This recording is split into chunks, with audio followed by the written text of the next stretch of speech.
aadan ogeyn ayaa jira.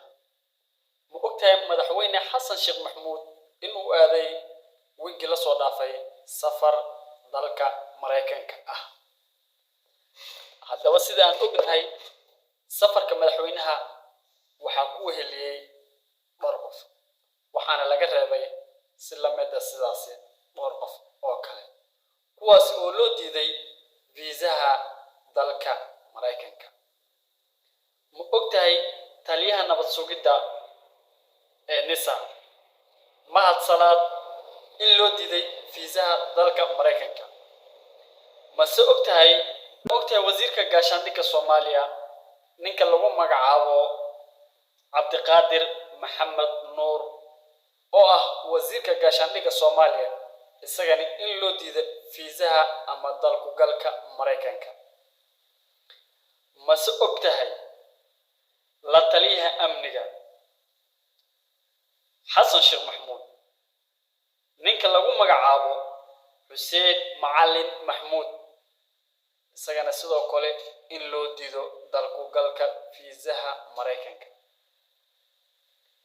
Arrintan caddayn buuxda ayaan idin hayaa.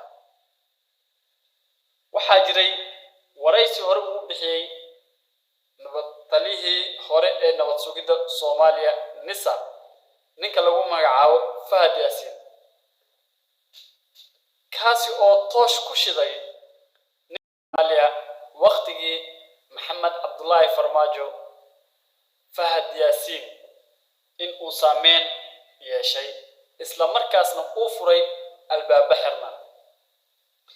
Mahad Salaad waxaa lagu soo eedeeyay in uu gacan saar dhow la leeyahay Al-Shabaab, sidaas darteed waxaa loo diiday dalku galka Mareykanka fiisaha. sidoo kale warbixinta aan helayno waxaa ku jira ninka hadda loo magacaabay wasiirka arrimaha awqaafta iyo diinta ex Al-Shabaab, ninkii hore ee dadka hore u soo laayay hotel Shamu iyo meelo badan dhacdooyinkii ka dhacay mas'uulka ka ahaa ninka lagu magacaabo Mukhtaar Robow Abu Mansuur. listigan oo dad badan ay ku jireen ayaa waxa ugu muhiimsan ninka lagu magacaabo Mahad Salaad oo ah taliyaha NISA, la taliyaha madaxweynaha dhanka amniga Xuseen Macalin Maxamuud, sidoo kale wasiirka gaashaandhigga ninka lagu magacaabo Cabdiqaadir Maxamed Nuur. Intaba waxaa loo diiday dalku galka Mareykanka.